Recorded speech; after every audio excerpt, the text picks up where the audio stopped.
Hello, എൻ്റെ പേര് നസിയ ഹമീദ് കുന്നുമ്മൽ. അപ്പം ഇന്ന് നമ്മൾ ഇവിടെ വന്നിരിക്കുന്നത് മാനസികാരോഗ്യത്തിന്റെ അണ്ടർസ്റ്റാൻഡിങ്, അത് ഹെൽപ്പ് എപ്പോൾ നമ്മൾ സ്വീകരിക്കണം, അല്ലെങ്കിൽ അത് എത്രത്തോളം ഇമ്പോർട്ടൻ്റ് ആണ്, എത്രത്തോളം പ്രാധാന്യം നിറഞ്ഞ ഒരു കാര്യമാണെന്ന് നമ്മൾ മനസ്സിലാക്കി തരാനും സ്വന്തത്തിനെ ഓർമ്മപ്പെടുത്താനും അതുപോലെ തന്നെ മറ്റുള്ളവർക്ക് മനസ്സിലാക്കി കൊടുക്കാനും കൂടി വേണ്ടിയിട്ടാണ് ഇതിൽ വന്നിട്ടുള്ളത്. കാരണം നമ്മുടെ ശരീരത്തിന്റെ ആരോഗ്യം കാത്ത് നമ്മൾ ഇല്ലേ, ശരീരത്തിനെ കുറിച്ച് നമ്മൾ എല്ലാവരും worried ആണ്. എപ്പോഴും അതിനെ കുറിച്ച് ഇല്ലേ, ചെറിയൊരു പ്രോബ്ലം വന്നാൽ നമ്മൾ അപ്പോൾ ഡോക്ടറെ അടുത്ത് പോകും, അല്ലെങ്കിൽ നമ്മൾ ആരെങ്കിലും പിടിച്ച് ഡോക്ടേഴ്സിന്റെ അടുത്തേക്ക് കൊണ്ടുപോകും, അല്ലേ? അപ്പൊ അതുപോലെ തന്നെ വളരെയധികം ഇമ്പോർട്ടന്റ് ആയിട്ടുള്ള ഒരു കാര്യമാണ് ശരീരത്തിന്റെ ആരോഗ്യം കാത്തു സൂക്ഷിക്കുന്നത് പോലെ തന്നെ മനസ്സിന്റെ ആരോഗ്യം. മെന്റൽ ഹെൽത്ത് ഇല്ലെങ്കിൽ ഫിസിക്കൽ ഹെൽത്ത് കൊണ്ട് ഒരു കാര്യവും ഇല്ല എന്നുള്ളതാണ്. ഇതിന്റെ ഇമ്പോർട്ടൻസ് എത്രത്തോളമാണെന്നും അതിന് നിങ്ങൾ എന്ത് മീൻസ് എങ്ങനെ അതിനെ സമീപിക്കണം എന്നുള്ള കാര്യങ്ങളൊക്കെയാണ് നമ്മൾ ജസ്റ്റ് ഒരു ചെറിയൊരു വീഡിയോയിൽ നമ്മളിവിടെ ഷെയർ ചെയ്യാൻ പോകുന്നത്. അല്ലെങ്കിൽ സ്ട്രെസ്, ആങ്സൈറ്റിയിലെ ഉത്കണ്ഠ, സ്ട്രെസ് എന്നൊക്കെ പറയുമ്പം നമുക്കറിയാം അതൊക്കെ ഇപ്പൊ വളരെ നോർമലൈസ്ഡ് ആയിക്കൊണ്ടിരിക്കുകയാണ്. എപ്പോഴും എവിടെ കേട്ട് ചെറിയ കുട്ടിയോട് ചോദിച്ചാലും ഞാൻ ഡിപ്രസ്ഡ് ആണ്, ഞാൻ സ്ട്രെസ്ഡ് ആണ്, എനിക്ക് ആ സ്ട്രെസ് ആണ്, ഈ സ്ട്രെസ് ആണ്, ഇത് മാത്രമേ കേൾക്കൂ. പക്ഷെ ഇതെല്ലാം എത്രത്തോളം ഹെവി വേർഡ് ആണ് എന്നുള്ളത് ഇവർക്ക് അറിയുന്നില്ല. ഇവർക്ക് ചെറിയ സങ്കടം വരുമ്പോഴും ഞാൻ ഡിപ്രസ്ഡ് ആണെന്ന് പറയും. ഡിപ്രഷനും ചെറിയ സങ്കടവും തമ്മിൽ വളരെയധികം വ്യത്യാസമുണ്ട്. ശരിക്കുള്ള പ്രോപ്പർ നോളജ് മാത്രമേ ഇതിന് സൊല്യൂഷന്റെ ഇമ്പോർട്ടൻസും. അപ്പൊ നിങ്ങൾക്കൊരു നല്ലൊരു മെന്റൽ ഹെൽത്ത് ഉണ്ടെങ്കിൽ that is the best blessing. അതാണ് ജീവിതത്തിലെ ഏറ്റവും വലിയ അനുഗ്രഹം, റാദർ ദാൻ എനിത്തിങ് എന്ന് നമുക്ക് വേണമെങ്കിൽ പറയേണ്ടിയിരിക്കും. ഇതിനെ വളരെ നിസ്സാരമായിട്ട് കണക്കാക്കും. അതായത് ചെറിയ പ്രശ്നങ്ങൾ, അല്ലെങ്കിൽ ചെറിയ പ്രശ്നങ്ങൾ ഓഫ് കോഴ്സ് ചെറുത് തന്നെയാണ്, പക്ഷെ അതൊരു ചെറിയ ഉത്കണ്ഠ ഡെവലപ്പ് ചെയ്ത് അതൊരു ആങ്സൈറ്റി ഡിസോർഡറിലോട്ട് പോകുന്ന അവസ്ഥകൾ വരെ ഉണ്ടായിട്ടുണ്ട്. അപ്പം അതിന് വെയിറ്റ് ചെയ്യാൻ നിൽക്കേണ്ട ആവശ്യമില്ല. ചെറുതിനെ ചെറുതായിട്ട് അഡ്രസ്സ് ചെയ്യുക. അതിന് കൊടുക്കേണ്ട ഒരു മാർഗനിർദ്ദേശവും ഹെൽപ്പും തേടിക്കൊണ്ട് നിങ്ങൾ എന്ത് ചെയ്യാം, അതിനെ ഹെൽപ്പ് കൊടുത്തുകൊണ്ട് അതിനെ അവഗണിക്കേണ്ട, ഇഗ്നോർ ചെയ്യേണ്ട ആവശ്യമില്ല. സാരമാക്കി തള്ളിക്കളയുന്ന പലതുമാണ് പിന്നെ വലിയ കാര്യമായിട്ട് പിന്നീട് തിരിച്ചു വരുന്നത്. ലൈഫിലായാലും ഫാമിലിയിലായാലും നമുക്കറിയാം, നമ്മുടെ മക്കള്, അല്ലെങ്കിൽ നമ്മുടെ സ്പൗസ്, നമ്മുടെ ഭാര്യ അല്ലെങ്കിൽ ഭർത്താവ്, അല്ലെങ്കിൽ നമ്മുടെ സിബ്ലിങ്സ്, നമ്മുടെ ബ്രദേഴ്സ് സിസ്റ്റേഴ്സ്, അവർ സ്ട്രഗിൾ ചെയ്യുന്നുണ്ട്, നമ്മൾ കാണുന്നുണ്ട്. ചെറിയ പ്രശ്നങ്ങൾ, ആ ചെറിയ പ്രശ്നമല്ലേ, അത് അവർ മെയിൻറ്റെയിൻ ചെയ്തോളും. അവരോടൊന്ന് സംസാരിക്കാനോ അല്ലെങ്കിൽ അവിടെ കൂടെ ഇരുന്നിട്ട് ഒന്ന് കൺസോൾ ചെയ്തുകൊണ്ട് അവരെ, അതിനൊക്കെയാണല്ലോ ബന്ധങ്ങൾ. അപ്പൊ നമ്മള് ഓക്കെ, എനിക്ക് എന്റെ കാര്യം ഇല്ലേ, ഇന്നത്തെ ഏറ്റവും വലിയൊരു ഇതാണ് സെൽഫ് ടൈം ഇല്ലേ, ഒക്കെ ഞാനും എന്റെ ലോകവും എന്ന് പറഞ്ഞതിലോട്ട് ചുരുങ്ങിക്കൊണ്ടിരിക്കുകയാണ്. വലിയ വലിയ വീടുകളിൽ നിന്ന് എല്ലാവരും ന്യൂക്ലിയർ ഫാമിലിയിലോട്ട് മാറി മാറി ഇങ്ങനത്തെ പ്രോബ്ലംസ് ഒക്കെ ഈ മെന്റൽ ഹെൽത്തിനെ ഇൻക്രീസ് ചെയ്യാൻ കാരണമായിട്ടുണ്ട്. കുട്ടികൾക്ക് ആരും ട്രസ്റ്റ് ഇല്ലാണ്ടാവുക, അവർക്ക് പരിചയമില്ലാത്ത ആൾക്കാരുമായിട്ട് അവര് പല കാര്യങ്ങളും ഷെയർ ചെയ്യുക, അതിൽ അവര് ട്രാപ്ഡ് ആയി വരിക. ഈവൻ വലിയവര് പോലും അല്ലേ, വഴിവിട്ട ബന്ധങ്ങളൊക്കെ വരുന്നത് വീട്ടിൽ സംസാരിക്കാനും അവരെ അക്നോളജ് ചെയ്യാനും ആൾക്കാരില്ലാതെ ആകുമ്പോഴാണ് അത് പുറമെ തേടി പോകുന്നത്. അപ്പൊ നമ്മൾ വീട്ടിൽ അതിനൊരു സ്പേസ് കാണണം എന്നുള്ള. അപ്പം ഇത്ര നിസാരമായിട്ട് കണക്കാക്കുന്ന ഉത്കണ്ഠകളും അതുപോലെ തന്നെ നമ്മുടെ സമ്മർദ്ദങ്ങളൊക്കെ ഉണ്ടാകുമ്പോൾ അതിനെ ഒഴിവാക്കാൻ അല്ലേ, അതിനെ ഒഴിവാക്കാൻ അല്ലെങ്കിൽ അതിനെ സോൾവ് ചെയ്യാൻ നമ്മൾക്ക് എന്തെങ്കിലും ചെയ്യാന്നുള്ളത് വളരെ ഇമ്പോർട്ടന്റ് ആയിട്ടുള്ള ഒരു കാര്യമാണ്. ചെറിയൊരു കാര്യത്തിനെ കുന്നോളാക്കി മാറ്റി പിന്നെ അത് ഔട്ട്ബേഴ്സ്റ്റ് ആയി, ആങ്കർ ഔട്ട്ബേഴ്സ്റ്റ് ആയി, റിലേഷൻഷിപ്പ് ഇഷ്യൂസ് ആയിട്ട്, മക്കളിലെ ട്രോമാസ് ആയിട്ടൊക്കെ മാറുന്നത് നമ്മൾ ദിനം പ്രതി കാണുന്നുണ്ട് ഇങ്ങനത്തെ കാര്യങ്ങളൊക്കെ. അപ്പൊ ഇത്തരം വലിയ വലിയ ബിസി സ്കെഡ്യൂൾസ് ഒക്കെ കഴിഞ്ഞു പോകുന്ന വീട്ടിൽ വരുന്നവര് അല്ലെ, നമ്മള് അലട്ടുന്ന പ്രശ്നങ്ങൾ, എന്തൊക്കെ കാര്യങ്ങളാണ് നമ്മളെ അലട്ടുന്നത്. ഫോർ എക്സാമ്പിൾ നമുക്ക് തന്നെ ചെയ്യാൻ പറ്റുന്ന ഒരു കാര്യമാണ് നമ്മുടെ, ഫോർ എക്സാമ്പിൾ എന്റെ കേസിൽ ഞാൻ എനിക്കായിട്ടൊരു മീ ടൈം കണ്ടെത്തണം. അത് എനിക്ക് മാത്രമായിട്ടുള്ള ഒരു കുറച്ച് സമയം അല്ലേ, നമ്മൾ വർക്ക് ചെയ്യുന്നുണ്ട്, വീട്ടിലത്തെ കാര്യങ്ങൾ ചെയ്യുന്നുണ്ട് ഒക്കെ, പക്ഷെ എനിക്കായിട്ട് ഞാൻ കുറച്ച് സമയം എന്തിനു വേണ്ടിയിട്ട്, റിഫ്ലക്ഷന് വേണ്ടിയിട്ട്. ലൈക്ക് എന്താണ് എൻ്റെ ആങ്സൈറ്റി, എനിക്ക് എന്താണ് സ്ട്രെസ് ഉള്ളത്, എന്താണ് എന്നുള്ളത് ചിലവർക്ക് എന്താന്ന് പോലും അറിയില്ല, but they are fully stressed. അപ്പം ആ സ്ട്രെസ് എന്താന്ന് മനസ്സിലാക്കാൻ അതിനു വേണ്ടി കുറച്ച് സമയം നമ്മുടെ എത്ര ബിസി സ്കെഡ്യൂളിലായാലും നമ്മൾ കണ്ടെത്തണം. അതിന് മൊബൈൽ ഓഫ് ചെയ്യണമെങ്കിൽ മൊബൈൽ ഓഫ് ചെയ്യാം, പ്ലെയിൻ മോഡിൽ ഇടണോ, വൈഫൈ ഓഫ് ചെയ്തിട്ട് ആരും മക്കളെ അവോയ്ഡ് ചെയ്തിരിക്കണം എന്നല്ല പറയുന്നത്. അവരൊന്നും ഇല്ലാത്ത സമയത്തോ അല്ലെങ്കിൽ രാത്രിയുടെ ഒരു കുറച്ച് സമയം എടുത്തിട്ടോ എപ്പോഴെങ്കിലും നിങ്ങൾ നിങ്ങൾക്കായിട്ട് കുറച്ച് സമയം, അല്ലെങ്കിൽ ഏർലി മോർണിംഗിൽ നിങ്ങൾക്കായിട്ട് കുറച്ച് സമയം കണ്ടെത്തി നിങ്ങൾ നിങ്ങളെ തന്നെ ഒന്ന് അനലൈസ് ചെയ്യുക. നിങ്ങളെപ്പറ്റി തന്നെ നിങ്ങൾ അലട്ടുന്ന പ്രശ്നങ്ങൾ എന്താണ്, മറ്റു കാര്യങ്ങൾ എന്താണെന്ന് ഒന്നിരുന്ന് ചിന്തിക്കുക. ശരിക്കും എന്താണ് നിങ്ങളുടെ ലൈഫിൽ നടക്കുന്നത് എന്ന് വിലയിരുത്തുക. എഴുതാൻ പറ്റുന്നവരാണെങ്കിൽ എഴുതി വെക്കുക.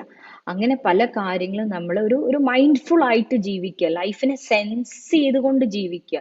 എന്തൊക്കെയോ സ്കെഡ്യൂൾസ് മോർണിംഗിൽ നടക്കുന്നത്, റൂട്ടീനായിട്ട് എന്തൊക്കെയോ നടക്കുന്നത്, എനിക്കതൊന്നും സെൻസ് ചെയ്യാൻ പറ്റുന്നില്ല. ഇങ്ങനത്തെ കാര്യങ്ങളൊക്കെ വരുന്നുണ്ടെങ്കിൽ നിങ്ങൾ അതിനെക്കുറിച്ചൊക്കെ ഒന്ന് സ്വയം മനസ്സിലാക്കി സെൻസിബിൾ ആയിട്ട് ജീവിക്കുക. അതായത് മൈൻഡ്ഫുൾ ആയിട്ട് നമ്മൾ ആ മൊമെന്റിൽ ഇരുന്നു കൊണ്ട് നമ്മൾ കാര്യങ്ങളെ ഡെയിലി ഒന്ന് അനലൈസ് ചെയ്യാൻ കുറച്ച് ഒരു മീ ടൈം എടുക്കുന്നതിൽ തെറ്റൊന്നുമില്ല എന്നുള്ളതാണ് ആദ്യം പറയാനുള്ളത്. കാരണം എല്ലാ സ്ത്രീകളും പറയും ഞാൻ തിരക്കിലാണ്, എനിക്ക് അതിന് നേരമില്ല, എനിക്ക് ഇതിന് നേരമില്ല.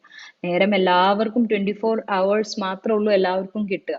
അതിനെ നമ്മൾ എങ്ങനെ യൂട്ടിലൈസ് ചെയ്യുന്നു, എന്തൊക്കെയാണ് നമ്മുടെ പ്രയോറിറ്റീസ്. നമ്മളെ നശിച്ചിട്ട് മറ്റുള്ളവർക്ക് എന്തെങ്കിലും കൊടുത്തിട്ട് കാര്യമില്ലല്ലോ.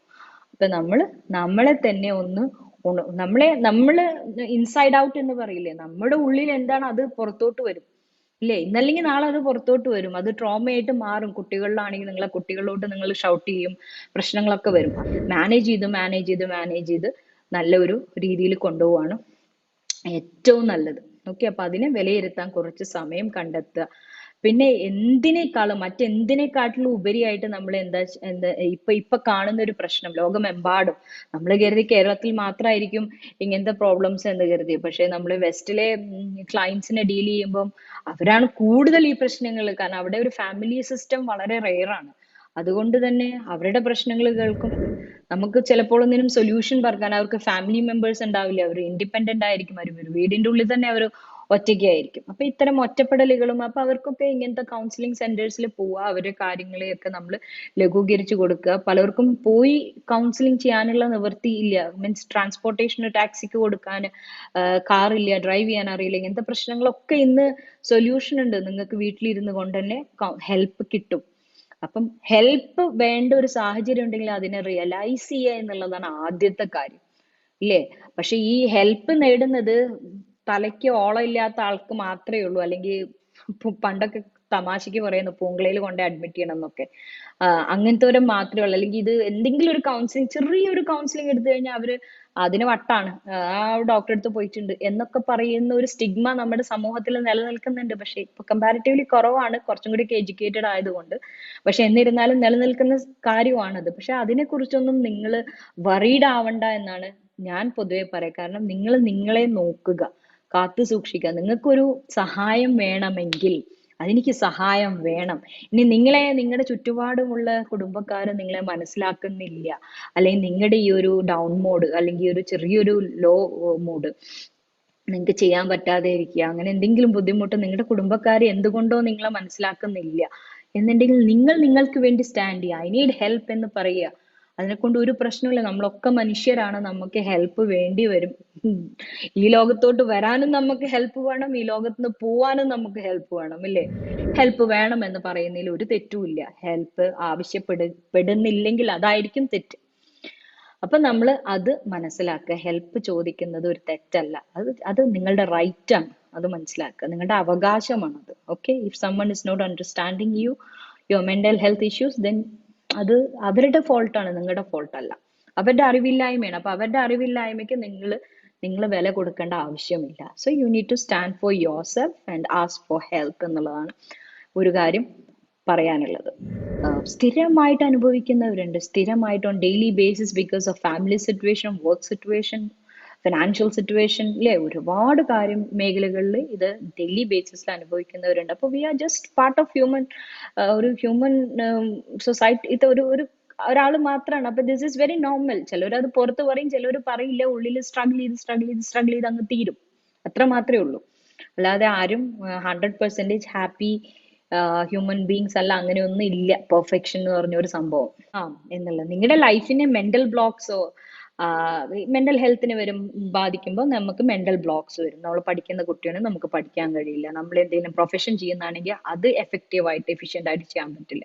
അപ്പൊ മെന്റൽ ബ്ലോക്സ് വരും. അത് ഡെവലപ്പ് ചെയ്ത് വേറെ വലിയ പ്രോബ്ലങ്ങളിലോട്ടോ ഡിസോർഡേഴ്സിലോട്ടും പ്രോബ്ലംസിലോട്ടൊക്കെ പോകാൻ സാധ്യതയുണ്ട്. അപ്പൊ ഇത്തരം കാര്യങ്ങൾ എങ്ങനെ അതിൽ നിന്ന് പുറത്ത് കിടക്കാം എന്നുള്ളതിനെ കുറിച്ച് കൃത്യമായിട്ടുള്ള മാർഗനിർദ്ദേശങ്ങളിൽ നമുക്ക് കിട്ടിയിരിക്കണം. അതിന്റെ അഭാവത്തിൽ അത് വളരെ വലിയ പ്രോബ്ലമായിട്ട് മാറുകയും അതിന് വളരെ ബുദ്ധിമുട്ടുള്ളതായിട്ടുള്ള ഒരു സ്റ്റേജിലോട്ട് അത് നമ്മളെ മാറ്റുകയും ചെയ്യും. അത് പാരന്റ്സ് ശ്രദ്ധിക്കേണ്ട മക്കളുടെ കാര്യത്തില്, സ്പൗസിന്റെ കാര്യത്തില്, നിങ്ങളുടെ ഹസ്ബൻഡ്, നിങ്ങളുടെ wife, whether they are happy, അവരുമായിട്ട് ഇരുന്ന് സംസാരിക്കുക എന്നുള്ളതാണ്. അപ്പം ഇതിനൊക്കെ മെയിൻ ആയിട്ടുള്ള ഒരു കാര്യം നമ്മൾക്ക് ചെയ്യാനുള്ള എന്താ വെച്ചാൽ ആശയവിനിമയം. That's really important. കമ്മ്യൂണിക്കേഷൻ.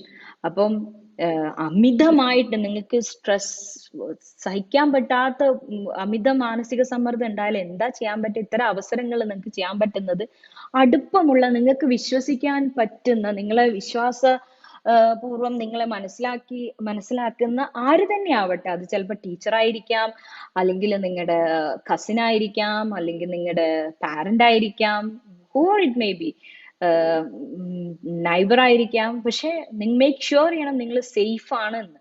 അവരുമായിട്ട് നിങ്ങൾ സംസാരിക്കുക, ആശയവിനിമയം നടത്തുക. ഇതൊരു പരിധി വരെ നമ്മൾ ഉത്കണ്ഠയെ എപ്പോഴും നമ്മൾ വീട്ടിലെ അറ്റ്മോസ്ഫിയറിൽ ആ ഒരു അറ്റ്മോസ്ഫിയർ കൊണ്ടുവരിക. കുട്ടികൾക്കായാലും സ്പൗസസിനായാലും പുറത്ത് ഒരാളെ തേടി പോകേണ്ട അവസരം ഉണ്ടാക്കാണ്ടിരിക്കുക. ചിലപ്പോൾ നിങ്ങൾക്ക് അത് കേൾക്കുമ്പോൾ ട്രിവിയൽ ആയിട്ട് തോന്നിയിരിക്കും. പ്രത്യേകിച്ച് പെണ്ണുങ്ങൾ എന്തെങ്കിലുമൊക്കെ പറയുമ്പോൾ ആണുങ്ങൾക്ക് ഇങ്ങനത്തെ ഒരു പ്രോബ്ലം ഉണ്ട്. പക്ഷെ അവർക്ക് കൊച്ചു കൊച്ചു കാര്യങ്ങളാണ് അവരെ വല്ലാത്തൊരു ലെവലിലോട്ട് തള്ളിവിടുന്നത്. ചെറിയ ചെറിയ കാര്യങ്ങൾ മതി. അപ്പൊ ഈ ചെറിയ കാര്യങ്ങൾ നമ്മളൊന്ന് ക്ഷമാപൂർവം അവിടെ ടേക്ക് കെയർ ചെയ്താൽ വലിയ വലിയ പ്രോബ്ലങ്ങളിൽ നിന്ന് നമ്മൾ നമ്മുടെ കുടുംബത്തിനെ രക്ഷപ്പെടുത്താൻ പറ്റും. അപ്പൊ ഒരുപക്ഷെ കൗൺസിലിംഗ് സ്കിൽസ് ഒക്കെ പഠിക്കുന്നത് വളരെയധികം അതാണ്. പ്രത്യേകിച്ച് ടീനേജേഴ്സ് ഒക്കെ ഉള്ള വീട്ടിലൊക്കെ ആണെങ്കിൽ അവരുടെ ഹോർമോൺസ് ചേഞ്ചസ് വരുമ്പോൾ അവർക്ക് പല പ്രശ്നങ്ങളുണ്ട്. അപ്പൊ ഇതൊക്കെ ആദ്യം നമ്മൾ പഠിച്ച് മനസ്സിലാക്കി വെച്ചാൽ കുറച്ചും കൂടിയും ഉപകാരമാകും. അല്ലെങ്കിൽ അവർക്ക് അതിന് വേണ്ട കൗൺസിലിംഗ് സൗകര്യങ്ങൾ ഒരു കൗൺസിലറെ ഏർപ്പെടുത്തിക്കൊണ്ട് അവർക്ക് സംസാരിക്കാനുള്ള അവരുടെ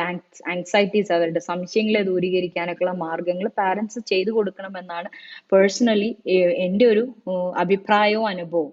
കാരണം ടീനേജേഴ്സിനെ ഹാൻഡിൽ ചെയ്യാന്ന് പറഞ്ഞു കഴിഞ്ഞാൽ, കാരണം ആ ഒരു പാരന്റിന്റെ ആദ്യത്തെ മോളായിരിക്കും. അപ്പോൾ ഇതിന്റെ മുന്നേ അവർക്ക് ടീനേജേഴ്സിനെ ഹാൻഡിൽ ചെയ്ത് ശീലം ഉണ്ടാവില്ല. പക്ഷെ ആസ് എ ടീച്ചർ നമ്മൾ 8th 9th 10th അല്ലെങ്കിൽ യൂണിവേഴ്സിറ്റി ലെവലിലെ കുട്ടികളെ, ഒരുപാട് കുട്ടികളെ ഹാൻഡിൽ ചെയ്ത് പരിചയമുണ്ട്. അപ്പൊ നമുക്ക് അവരുടെ സൈക്കോളജി മനസ്സിലാക്കാനും അവരുടെ ആങ്സൈറ്റീസിനെ മനസ്സിലാക്കാനും കഴിയും. അപ്പം ഒരു ടീച്ചർക്ക് കഴിയും, അല്ലെങ്കിൽ ഒരു കൗൺസിലർക്ക് കഴിയും. അപ്പൊ നിങ്ങൾ അത്തരം ആൾക്കാരുമായിട്ട് കുട്ടികൾക്ക് നിങ്ങൾക്ക് കഴിയില്ലെങ്കിൽ നിങ്ങൾ കഴിവുള്ള ആൾക്കാരെ അതിനു വേണ്ടിയിട്ട് ഉപയോഗിക്കുക. ഓക്കെ. അപ്പൊ അതാണ് ഒരു പോയിന്റ് ആയിട്ടുള്ളത്. ആശയവിനിമയത്തിനുള്ള സ്പേസ് കൊടുക്കുക. ഏറ്റവും പ്രധാനപ്പെട്ട മാർഗം അത് തന്നെയാണ്. ഉത്കണ്ഠകളൊക്കെ കുറയ്ക്കാനുള്ളത് ആശയവിനിമയത്തിനുള്ള ഒരു സ്പേസ്. അതാണ് അതിന്റെ പ്രധാന മാർഗം. Okay. Let them talk to you. അവരെ സൈലൻസിലോട്ട് കൊണ്ടുപോകാണ്ടിരിക്കുക, അവരെ കളിയാക്കാണ്ടിരിക്കുക. അവർ പറയുന്നത് എന്ത് ട്രിവിയൽ ആയിട്ടുള്ള കാര്യമാണെങ്കിലും അവരെ കളിയാക്കാണ്ടിരിക്കുക, സീൽ ചെയ്യാണ്ടിരിക്കുക, വളരെ വാലിഡേറ്റ് ചെയ്തുകൊണ്ട് വളരെ ക്യൂരിയസ് ആയിട്ടിരിക്കുക. നിങ്ങൾക്ക് അറിയാം ഇത് ട്രിവിയൽ ആണെങ്കിൽ പോലും. ഫേക്ക് ചെയ്യണം എന്നല്ല പറയുന്നത്, ബിക്കോസ് നമുക്ക് അത് അറിയായിരിക്കും, പക്ഷെ ആ കുട്ടിയെ സംബന്ധിച്ച് അത് അവരുടെ ജെന്യുവിൻ ക്വസ്റ്റ്യൻ ആണ്. അപ്പൊ ആ രീതിയിൽ നമ്മൾ ജെന്യുവിൻ ആയിട്ട് ഇരിക്കുക. ഇത്തരം കാര്യങ്ങൾ നമ്മൾ ചെയ്താൽ കുടുംബത്തിൽ തന്നെ ഒറ്റപ്പെടലുകളും നിരാശകളും ഒക്കെ നമുക്ക് കൂടുതലായിട്ട് അനുഭവപ്പെടില്ല. നമ്മുടെ ഫാമിലി മെമ്പേഴ്സിനും അത് അനുഭവപ്പെടാതിരിക്കുക. അപ്പൊ നിങ്ങളും ചെയ്യേണ്ടത് ആശയവിനിമയം നടത്തുക. അതിനിങ്ങനെ സപ്രസ് ചെയ്ത് അയ്യോ ഞാൻ അത് പറയാൻ പാടത് പറഞ്ഞാൽ എന്നെ എന്താ കരുതുക എന്നുള്ളത് ഒക്കെ മാറ്റിവെക്കുക. പറയാനുള്ളത് പറയുക. പക്ഷെ അത് ഷൗട്ട് ചെയ്തിട്ടും ബേഴ്സ്റ്റ് ചെയ്തിട്ടും ഒക്കെ പറഞ്ഞ് കോലാഹലങ്ങൾ ഉണ്ടാക്കാണ്ട് പറയാ. ഇനിയിപ്പോ പറയാൻ പറ്റാത്തവർക്ക് ലെറ്റേഴ്സ് ഉണ്ട് അല്ലെ, ലെറ്റർ റൈറ്റ് ചെയ്യുക, ഇമെയിൽ അയക്കുക, ഒക്കെ ചെയ്യാം. നിങ്ങൾക്ക് നിങ്ങളുടെ ഭർത്താവിനോട് എന്തെങ്കിലും ഷൗട്ട് ചെയ്ത് പറയാനൊക്കെ തോന്നുന്നുണ്ടെങ്കിൽ എഴുതിയിട്ട് വിടുക. ചിലപ്പോൾ എഴുതി കഴിയുമ്പോൾ തോന്നും അയ്യോ ഇതൊന്നും ഫ്ലഷിങ് ഔട്ട് സംഭവിച്ചിട്ടുണ്ടാവും നമ്മുടെ ഇമോഷൻസ്. അപ്പൊ അതിനെ നമുക്ക് ഒഴിവാക്കാം, അല്ലെങ്കിൽ നമുക്ക് അയക്കാം. നമ്മുടെ ഭർത്താവല്ലേ അല്ലെങ്കിൽ വൈഫല്ലേ, let them okay read your feelings എന്നുള്ളത്. അപ്പൊ ഇതിനെ നമ്മൾ അഡ്രസ് ചെയ്തിട്ടില്ലെങ്കിൽ സംഭവിക്കാൻ പോകുന്നത് എന്താ വെച്ച് കഴിഞ്ഞാല് അതിന്റെ ഉത്കണ്ഠ കൂടി കൂടി കൂടി കൂടി അത് മറ്റ് രോഗങ്ങളിലോട്ട് വഴിമാറുകയും ഒക്കെ വരും. അങ്ങനെയും കേസുകൾ ഒരുപാട് കണ്ടിട്ടുണ്ട്. അഡ്രസ് ചെയ്യേണ്ടാത്ത സമയത്ത് അത് ചെയ്യാതിരിക്കുമ്പോൾ അത് കംപ്ലീറ്റ്ലി ഇമോഷണൽ ഡെത്തിലോട്ടും, അതുപോലെ തന്നെ അവർക്ക് പിന്നെ മെഡിക്കേഷൻസിന്റെ ഹെൽപ്പ് വേണ്ടി വരും. ചെറുതായിട്ടുള്ള കാര്യങ്ങളാണ്, പക്ഷെ ഇഗ്നോർ ചെയ്ത് പിന്നെ ഡോക്ടേഴ്സിന്റെ അടുത്ത് കൊണ്ടുപോകുമ്പോൾ എന്തൊക്കെ പ്രശ്നമാണെന്ന് കരുതി അതിനെ പിന്നീട് അതിനെ ശരിക്കും ഒരു പ്രശ്നമാക്കി മാറ്റുന്ന സാഹചര്യങ്ങളും ഉണ്ടാവാറുണ്ട്. അപ്പം ചെറിയ കാര്യങ്ങൾ അപ്പൊ തന്നെ അഡ്രസ്സ് ചെയ്യാൻ ശ്രമിക്കുക. പിന്നെ വേറൊരു കാര്യം എന്താ വെച്ചാൽ, ഇങ്ങനത്തെ ഒരു സംഭവം സംഭവിച്ചാൽ, മെന്റൽ ഹെൽത്ത് ഇഷ്യൂസിൽ എന്തെങ്കിലും സംഭവിച്ചാൽ ആദ്യം മനസ്സിലാക്കേണ്ടത് നിങ്ങൾക്ക് തിരിച്ചു വരാവുന്നതേ ഉള്ളൂ. This is not the end of the world. ഇല്ലേ? നിങ്ങൾ പ്രോപ്പറായിട്ട് വിദഗ്ധരായിട്ടുള്ള ആൾക്കാരുടെ അടുത്തും കൗൺസിലേഴ്സിന്റെ അടുത്തും എത്തിപ്പെട്ടാൽ നിങ്ങൾക്ക് പൂർണ്ണമായിട്ടും കാരണം ഇത് മെന്റൽ സ്ക്രിപ്റ്റിൽ വന്ന ഒരു പ്രോബ്ലമാണ്. ഇല്ലേ? വേറെ അസുഖാവസ്ഥയിലോട്ടൊക്കെ പോയിട്ടുണ്ടെങ്കിൽ യെസ്, അതിന് ഡോക്ടേഴ്സിന്റെ ഹെൽപ്പും മെഡിക്കേഷൻസ് ഒക്കെ വേണ്ടി വരും. അല്ലാത്ത കാര്യങ്ങളിലൊക്കെ നമുക്ക് അവരെ സ്ക്രിപ്റ്റ് മാറ്റിക്കൊണ്ട് അവർക്ക് തെറാപ്പീസ് കൊടുത്തുകൊണ്ട് അവരെ തിരിച്ചു കൊണ്ടുവരാൻ പറ്റുന്നതേ ഉള്ളൂ. എന്തേലും പറഞ്ഞാൽ അവർക്ക് ഹെൽപ്പ് കൊടുക്കുക, അത് ഇഗ്നോർ ചെയ്യരുത്. അവഗണനയാണ് എന്നത്തെയും പ്രശ്നം. എല്ലാ കുടുംബത്തിലും പ്രശ്നങ്ങൾ തുടങ്ങുന്നത് അവഗണനയിലൂടെയാണ്, അവരെ പ്രശ്നങ്ങളെ അഡ്രസ്സ് ചെയ്യാതെ വരുമ്പോഴാണ്. മെന്റൽ ഡിസോർഡേഴ്സ് അല്ലെങ്കിൽ മെന്റൽ ഹെൽത്ത് ഇഷ്യൂസ് അനുഭവിക്കുന്നവരോടാണ് ഇതൊക്കെ പറഞ്ഞത്. നിങ്ങൾക്ക് വേണ്ടി സ്റ്റാൻഡ് ബൈ ചെയ്യുക, നിങ്ങൾക്ക് മീ ടൈം എടുക്കുക, ഉത്കണ്ഠയെ ഒരു ലെവലിന്റെ അപ്പുറത്തോട്ട് കൊണ്ടുപോകേണ്ടേ ഇരിക്കുക, അതിനെ അഡ്രസ്സ് ചെയ്യുക എന്നുള്ളത്. ബുദ്ധിമുട്ട് അനുഭവിക്കുന്ന ആൾക്കാരെ കൂടെ ഉള്ളവരോട് പറയാനുള്ളത് എന്താണെന്നറിയോ? നിങ്ങൾ കൂടെ നിൽക്കുക എന്നുള്ളതാണ്. കൂടെ നിൽക്കുക അവരുടെ, അത് മാത്രമാണ് നിങ്ങൾക്ക് ചെയ്യാൻ പറ്റുക. കൂടെ നിൽക്കുക. കാരണം ആദ്യം മനസ്സിൽ കയറി ബ്രെയിനിൽ കയറി ഒന്നും വൈപ്പ് ഔട്ട് ചെയ്യാനുള്ള ശക്തി ആർക്കും തന്നിട്ടില്ല, അല്ലെ? നമുക്ക് ആസ് എ കോമൺ പീപ്പിൾ. അപ്പൊ നിങ്ങൾക്ക് ചെയ്യാൻ പറ്റുന്നത്, നിങ്ങൾ ഒരു ഫ്രണ്ട് ആണെങ്കിൽ അവരുടെ കൂടെ നിൽക്കുക, അവരെ മുദ്ര കുത്താണ്ട് ഇരിക്കുക. അപ്പൊ അവരവരുടെ ഒരു വിഷമം പറഞ്ഞു തരും. ചിലപ്പോൾ നിങ്ങൾക്കത് സില്ലി ആയിരിക്കും. എനിക്ക് എന്റെ ഫ്രണ്ടിനെ അങ്ങനെ നഷ്ടപ്പെട്ടിട്ടുണ്ട്. അപ്പം ഏറ്റവും നമ്മൾ സഹായകരമായിട്ട് മാറേണ്ട ഒരു മേഖലയാണ് മെന്റൽ ഹെൽത്തിന്റെ. ഇത് അവരുടെ വിഷമങ്ങളിൽ പങ്കുചേരാനും അവരുടെ വികാരങ്ങൾ വെളിപ്പെടുത്താനും ഒക്കെ കഴിയുന്ന ഒരു വ്യക്തിയായിട്ട് നമ്മൾ ആ ഒരു സ്പേസ് കൊടുക്കുക. അവർക്ക് എന്തെങ്കിലും തരത്തിലുള്ള ഒരു ആൻസർ കൊടുക്കുക. ഓക്കെ, എന്തെങ്കിലും അവരെ കേട്ടിട്ട് പിന്നെ എന്തെങ്കിലും മറുപടി പറയാം, അല്ലെങ്കിൽ അങ്ങനെ ഉണ്ടല്ലോ, പിന്നെ മറുപടി. അപ്പൊ അവർക്ക് ഒരു ഗിൽറ്റി ഫീലിംഗിലോട്ട് അവർ പോകും ഓട്ടോമാറ്റിക് ആയിട്ട്. അപ്പൊ അതിനൊരു വഴി ഒരുക്കരുത് നിങ്ങൾ. ചിലപ്പോൾ അതുകൊടുക്കനെ അത് അങ്ങ് കട്ടായി പോകും. അവര് പിന്നെ മെന്റൽ ബ്ലോക്ക് കൊണ്ടുവരും, ഈ വ്യക്തി എനിക്ക് പറ്റില്ല എന്നുള്ളത്. അത് അതിജീവിക്കുന്നത് വളരെ കുറച്ച് പേരേ ഉള്ളൂ. അപ്പൊ നിങ്ങൾ ആരെങ്കിലും നിങ്ങളോട് വിഷമം പറഞ്ഞ എന്തെങ്കിലും വാക്കുകൾ പറഞ്ഞ് അവരെ ഒന്ന് കൺസോൾ ചെയ്യുക, കുറച്ച് സമയം അതിനെടുക്കുക. നിങ്ങളിൽ വിശ്വാസം അർപ്പിക്കാനും അതുപോലെ തന്നെ വിഷമങ്ങൾ നിങ്ങൾക്ക് തുറന്ന് പറയാനും പറ്റും എന്നുള്ളത് സഹമനുഷ്യരോട് നമ്മൾ ഉള്ള ആളുകളുമായിട്ട് അവരെ കൂടിക്കലർത്താനും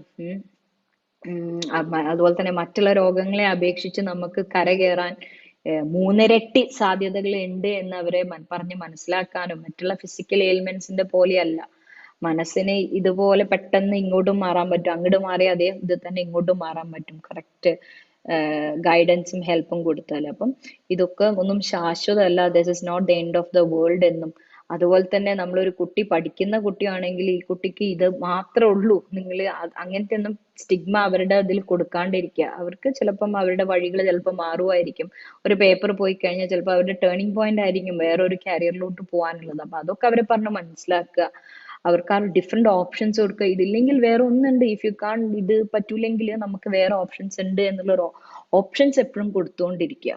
ഓക്കെ, ഇത് മാത്രമല്ല, ഇതില്ലെങ്കിൽ നീ ഇല്ല എന്നുള്ള ഒരു മെസ്സേജ്, അല്ലെങ്കിൽ ഇതില്ലെങ്കിൽ എന്റെ റെപ്യൂട്ടേഷൻ പോയി, നീ അത് പഠിച്ചാൽ അത് പുറത്തിറങ്ങിയിട്ടില്ലെങ്കിൽ എന്റെ റെപ്യൂട്ടേഷൻ പോയി, അത്രയും ഞാൻ നാണം കെടും എന്നുള്ള മെയിൻ സ്ക്രിപ്റ്റ് ഒന്നും നിങ്ങൾ കുട്ടികളുടെ മുന്നിൽ അവതരിപ്പിക്കാണ്ടിരിക്കുക. അതുപോലെ തന്നെ എന്താ പറയാ, എന്തൊക്കെ നമ്മൾക്ക് ഉത്കണ്ഠയും ആങ്സൈറ്റിയും സ്ട്രെസ്സും കുറയ്ക്കാനുള്ള ഒരുപാട് സാഹചര്യങ്ങൾ ഇന്നുണ്ട്. അതിൽ ഏറ്റവും വലിയ കാര്യം കൗൺസിലിംഗ് ഓൺലൈനിലായിട്ട് അവൈലബിൾ ആണ് എന്നുള്ളത് തന്നെയാണ്. ആർക്കും ട്രാവൽ ചെയ്യേണ്ട ആവശ്യമില്ല. ട്രാവൽ ചെയ്ത് നേരിട്ട് ഫേസ് ടു ഫേസ് ചെയ്യാൻ പറ്റുകയാണെങ്കിൽ വെൽ ആൻഡ് ഗുഡ്, അത് ഏറ്റവും നല്ലത്. പക്ഷെ ഇൻ കേസ് അതിന് പോലും പറ്റാത്ത ഒരുപാട് ആൾക്കാരുണ്ട്, ചിലപ്പോൾ വീട്ടുകാരെ സപ്പോർട്ട് ചെയ്യാത്തവരുണ്ട്, കാശുണ്ട് പക്ഷെ എന്നെ കൊണ്ടുപോവില്ല എന്നുള്ളവരുണ്ട്. അങ്ങനത്തെ സ്ത്രീകൾക്കായാലും ആർക്കായാലും നിങ്ങൾക്ക് അവരുടെ സപ്പോർട്ട് വേണ്ട, നിങ്ങൾക്ക് വേണ്ടി നിങ്ങൾ കാശ് ചെലവഴിക്കുക, നിങ്ങൾ അപ്പോയിന്റ്മെന്റ് എടുക്കുക, ബുക്ക് ചെയ്യുക, നിങ്ങളുടെ ഫ്രീ ടൈമിൽ സൂമിലോ അതായത് ആപ്പിലോ ഗൂഗിൾ മീറ്റിലൊക്കെ നിങ്ങൾ കൗൺസിലറുമായിട്ട് സംസാരിച്ച് നിങ്ങൾക്ക് വേണ്ട സഹായങ്ങൾ നിങ്ങൾ തന്നെ തേടുക. നിങ്ങളെ സപ്പോർട്ട് ചെയ്യുന്ന ഫാമിലി മെമ്പേഴ്സ് ആണെങ്കിൽ അവരുടെ അറിവോട് കൂടി തന്നെ അത്തരം കാര്യങ്ങളിലോട്ട് വരിക, വലിയ വലിയ തീരുമാനങ്ങളിലോട്ട് പോകുന്നതിനോട് മുന്നോടിയായിട്ട്. കാരണം അത്രയും എഡ്യൂക്കേറ്റഡ് ആയിട്ടുള്ള ഒരു ലോകത്തേക്ക്, ഇത്രയും ടെക്നോളജിക്കലി അപ്ഗ്രേഡഡ് ആയിട്ടുള്ള ഒരു ലോകത്ത് നമുക്കൊരു സഹായം കിട്ടിയില്ല എന്ന് പറയുന്നത് തന്നെ വലിയൊരു തെറ്റാണ്. സഹായത്തിന് മാർഗങ്ങളുണ്ട്, ആ മാർഗങ്ങൾ തേടുക എന്നുള്ളതാണ് നിങ്ങളുടെ റെസ്പോൺസിബിലിറ്റി. ഓക്കെ, അപ്പൊ നിങ്ങൾ നിങ്ങളെ സഹായിക്കാൻ ശ്രമിക്കുക, മറ്റുള്ളവരെ സഹായിക്കാൻ ഇൻ കേസ് വില്ലിങ് അല്ലെങ്കിൽ പോലും. മറ്റുള്ളവരെ മാനസിക രോഗികൾ എന്ന് പറഞ്ഞ മുദ്ര കുത്താണ്ടിരിക്കുക. അത് may be they are going to depressive മോഡിലെ ഒരു ഡിപ്രഷൻ എപ്പിസോഡിലോട്ട് അവർ കടന്നുകൊണ്ടിരിക്കുകയായിരിക്കാം. അത് നിങ്ങൾക്കറിയില്ല, നിങ്ങൾക്ക് അത് ലീസിനെസ് ആയിട്ടായിരിക്കും, അലസതയായിട്ടായിരിക്കും തോന്നുന്നത്. അപ്പൊ ഇത്തരം മാറ്റങ്ങൾ നിങ്ങൾ നിങ്ങളുടെ വേണ്ടപ്പെട്ടവരിൽ കാണുകയാണെങ്കിൽ ഉടനെ തന്നെ അവരോട് ഇരുന്ന് സംസാരിക്കുക, അവരുടെ കൂടെ നിന്ന് കൊടുക്കുക, പിന്നെ എക്സ്പേർട്ട് ആയിട്ടുള്ള ആൾക്കാരുമായിട്ട് അവരെ കൊണ്ട് സംസാരിപ്പിക്കുക എന്നുള്ളതാണ് ഇതിന് വേണ്ടിയിട്ട് പറയാനുള്ളത്. അപ്പം അവരെ കരകയറാൻ സഹായിക്കുക, മനസ്സിലായില്ലേ? അമിതമായിട്ടുള്ള ഭയം അങ്ങോട്ട് കൊടുക്കാണ്ട് this is okay, this is very normal ആണ് ഇതൊക്കെ, നമ്മളൊക്കെ ഹ്യൂമൻ ബീങ്സ് ആണ്, ഇതൊക്കെ എല്ലാവർക്കും സംഭവിക്കും, ഇറ്റ്സ് വെരി നോർമൽ. അവരോട് സംസാരിക്കുക, your emotions are really valid എന്നൊക്കെ പറഞ്ഞ് ശരിയാണ് നീ പറയുന്നത്, ചിലപ്പോൾ നിങ്ങൾക്ക് വലിയ പ്രോബ്ലം തോന്നി എന്നുള്ളതൊക്കെ തോന്നും, പക്ഷെ അവരോട് ജെന്യുവൻ ആയിട്ട് പറയും yes your emotions are valid, ആ നീ പറയുന്നതിൽ ഒരു കാര്യമുണ്ട്, ശരിയാണ് എന്നൊരു വാക്ക് മതി. ചിലപ്പോൾ അതിൽ നിന്ന് തന്നെ അവർ എനർജി നേടുമായിരിക്കും, ടോക്ക് തെറാപ്പി. പക്ഷെ അതിന്റെയും വലിയ കേസസ് ഒക്കെ ഉണ്ടെങ്കിൽ അതിനനുസരിച്ച് വേണ്ട എക്സ്പേർട്ടിൽ നിന്ന് സഹായം നേടുക, റെഫർ ചെയ്യുക ഒക്കെ ചെയ്യാം. അങ്ങനെ നമ്മൾ ദൈനംദിന വെല്ലുവിളികളെ നേരിടാൻ നമ്മുടെ ആത്മീയപരമായിട്ടുള്ളത് മതപരമായിട്ടുള്ള കാര്യങ്ങളൊക്കെ ഇതിൽ പെടുന്നുണ്ട്, ഒക്കെ സോഷ്യൽ ഫാക്ടേഴ്സിലുണ്ട്. ചിലവരുടെ ബേസിക് നീഡ്സ് മീറ്റ് ചെയ്തിട്ടുണ്ടാവില്ല ചെറുപ്പത്തിലൊക്കെ, അല്ലെ? അവരുടെ പേഴ്സണാലിറ്റി ഡിസോർഡേഴ്സ് ചെറുപ്പത്തിലേ പ്രോബ്ലംസ് വന്നിട്ടുണ്ടാവും, പേഴ്സണാലിറ്റി ഡിസോർഡേഴ്സ് ഉണ്ടാവും. അതിനെയും നമുക്ക് ഏറെക്കുറെയൊക്കെ പരിഹരിക്കാം, ഇല്ലെങ്കിൽ അവരെ കൂടെ നിന്ന് അതിനെ ഹെൽപ്പ് ചെയ്യുക. അവരുടെ മേഖലകൾ ഏതൊക്കെയാന്ന് വേർതിരിച്ച് അവർക്ക് മികവുള്ള മേഖലയിലോട്ട് അവരെ എത്തിക്കാൻ നോക്കുക, rather than sealing them as useless. Okay, അപ്പൊ ഇതെല്ലാം ചെയ്ത് നമ്മൾ നമ്മുടെ എന്താ പറയാ ലൈഫിനെ നല്ല രീതിയിലോട്ട് കൊണ്ടുവരാൻ ശ്രമിക്കുക. ഏറ്റവും വേണ്ടത് ഇതിലൊക്കെ വേണ്ടത് എന്താ വെച്ചാൽ ഒരു സെൽഫ് ഡിസിപ്ലിൻ ലൈഫാണ്. അതായത് നമ്മള് നല്ലൊരു ലൈഫിൽ നല്ല ഉറക്കം, നല്ല എന്താ പറയാ നല്ലൊരു ഹാബിറ്റ് ഒക്കെ ഉള്ള, നമ്മൾക്ക് എൻജോയ് ചെയ്യാൻ പറ്റുന്ന കുറച്ച് കാര്യങ്ങളൊക്കെ ചെയ്തുകൊണ്ട് നമ്മൾ ജീവിക്കാൻ ശ്രമിക്കുക. അത് വായനയാവാം, എഴുത്താവാം, എന്തുമാവാം, നമ്മുടെ താല്പര്യം, gardening, cooking, what ever it may be. അതുപോലെ തന്നെ നമ്മൾ ഉറക്കം വലിയൊരു ഫാക്ടറാണ്. ഗ്രാജ്വലി നമ്മൾ ഒരുപാട് കാലം ഉറക്കം നഷ്ടപ്പെട്ടവരാണെങ്കിൽ നമുക്ക് എന്തായാലും മെന്റൽ ഹെൽത്ത് ഇഷ്യൂസ് ഉണ്ടാവും. മെജോറിറ്റി ആൾക്കാർക്കും അതാണ് പ്രശ്നം. പിന്നെ സ്ക്രീൻ ടൈം ഒരു വലിയൊരു പ്രോബ്ലം ആണ്. എന്നിരുന്നാലും സ്ക്രീൻ ഓഫ് ടൈം നമ്മൾ വെക്കുക, നമ്മൾ പ്രകൃതിയുമായിട്ട് മിങ്കിൾ ചെയ്യാൻ ശ്രമിക്കുക, വാക്കിന് പോവുക, ഇത്തരം കാര്യങ്ങളൊക്കെ ചെയ്ത് നമ്മൾ ഹൈഡ്രേറ്റ് ചെയ്യുക, നന്നായിട്ട് വെള്ളം കുടിക്കുക, ബ്രീത്തിങ് ടെക്നിക്സ് നമ്മൾ അപ്ലൈ ചെയ്യുക. ഇതൊക്കെ ചെയ്തുകൊണ്ട് നമ്മൾക്ക് നമ്മളെ തന്നെ ഇത്തരം അസുഖങ്ങളിൽ നിന്ന് അല്ലെങ്കിൽ ഇത്തരം മെന്റൽ ഹെൽത്ത് ഇഷ്യൂസിനൊക്കെ നമ്മളെ തന്നെ ഏറെക്കുറെ പ്രൊട്ടക്ട് ചെയ്യാൻ പറ്റും. ആസ് എ ഹ്യൂമൻ ബീങ് നമ്മൾ എന്തായാലും അതിലൂടെ പോവുക തന്നെ ചെയ്യും. പക്ഷെ എന്നിരുന്നാലും അതിന്റെ ഒരു വലിയൊരു മൂർധന്യാവസ്ഥയിലോട്ട് എത്താതെ നമുക്ക് നമ്മളെ അല്ലെങ്കിൽ നമ്മുടെ ഫാമിലിയെ നമുക്ക് അതിന് രക്ഷപ്പെടുത്താൻ കഴിയുമെന്ന് തന്നെയാണ് വിശ്വാസം. അപ്പം ഇൻ നട്ട്ഷൽ നമുക്ക് പറയാനുള്ള എന്താ വെച്ച് കഴിഞ്ഞാൽ, നിങ്ങളുടെ ശരീരത്തിന്റെ ആരോഗ്യം കാത്തു സൂക്ഷിക്കുന്നത് പോലെ തന്നെ പ്രാധാന്യമുള്ളതാണ് മനസ്സിന്റെ ആരോഗ്യം. ശരീരത്തിന്റെ ആരോഗ്യ പ്രശ്നം മറ്റുള്ളവർക്ക് വിസിബിൾ ആണ്. ഇപ്പൊ കൈ പൊട്ടിയിട്ടുണ്ടെങ്കിൽ കൈ പൊട്ടിയ ആളെ കൂടെ ഒരുപാട് ആൾക്കാരുണ്ടാവും, കാലിന് ഫ്രാക്ചർ ഉള്ളവരെ കൂടെ ആൾക്കാരുണ്ടാവും, നഴ്സസ് ഉണ്ടാവും, വീട്ടിലെ ആൾക്കാരുണ്ട്, അവർക്ക് കഞ്ഞി കൊടുക്കാൻ, അവരെ കുളിപ്പിക്കാൻ, അവർക്ക് വേണ്ട കാര്യങ്ങൾ ചെയ്യാൻ, ഓക്കെ ആണോ എന്ന് ചോദിക്കാൻ ഒരുപാടുണ്ടാവും. പക്ഷെ ആരോഗ്യമുള്ള പ്രശ്നങ്ങളുള്ള ആൾക്കാരെ കൂടെ അവർ വിസിബിളി എല്ലാം ഓക്കെ ആയിരിക്കും, അവരുടെ കൈയും കാലും ഒക്കെ പെർഫെക്റ്റ് ആയിരിക്കും, പക്ഷെ മറ്റുള്ളവർക്ക് അത് കാണാൻ കഴിയില്ല. അതുകൊണ്ട് തന്നെ അവിടെ ഒരു എന്താ പറയാ അവിടെ ഒരു ചാലഞ്ച് ഉണ്ട്. അപ്പൊ അതിന് നമ്മൾ ആശയവിനിമയം നടത്തുക എന്നുള്ളത് മാത്രമാണ്. എനി മെത്തേഡ് ഉപയോഗിച്ച് എഴുതിയിട്ടോ പറഞ്ഞിട്ടോ ഇമോഷൻസിലൂടെയോ എങ്ങനെയെങ്കിലും നമ്മൾ ആ ഒരു ഹെൽപ്പ് സിഗ്നൽ ചോദിക്കുക, മനസ്സിലായി. കാരണം മറ്റുള്ളവരെയും പറയാൻ പറ്റില്ല, കാരണം ഇത് വിസിബിൾ അല്ലാത്തത് കൊണ്ട് തന്നെ. അപ്പം അതിനുള്ള ഒരു ബുദ്ധി, ആ ഹെൽപ്പ് ചോദിക്കുന്നതിൽ ഷെയിമില്ല എന്നുള്ള ഒരു കാര്യം നമ്മൾ മനസ്സിലാക്കിയാൽ നമുക്ക് ഏറെക്കുറെ നമ്മുടെ പ്രശ്നങ്ങളിൽ നിന്ന് നമുക്ക് സൊല്യൂഷൻസ് കിട്ടും. അപ്പൊ നല്ലൊരു മാനസികാരോഗ്യം നിങ്ങൾക്കും എനിക്കും അങ്ങനെയുള്ള എല്ലാവർക്കും ആശംസിച്ചുകൊണ്ട് ഞാനിവിടെ തൽക്കാലം നിർത്തുകയാണ്. Thank you so much.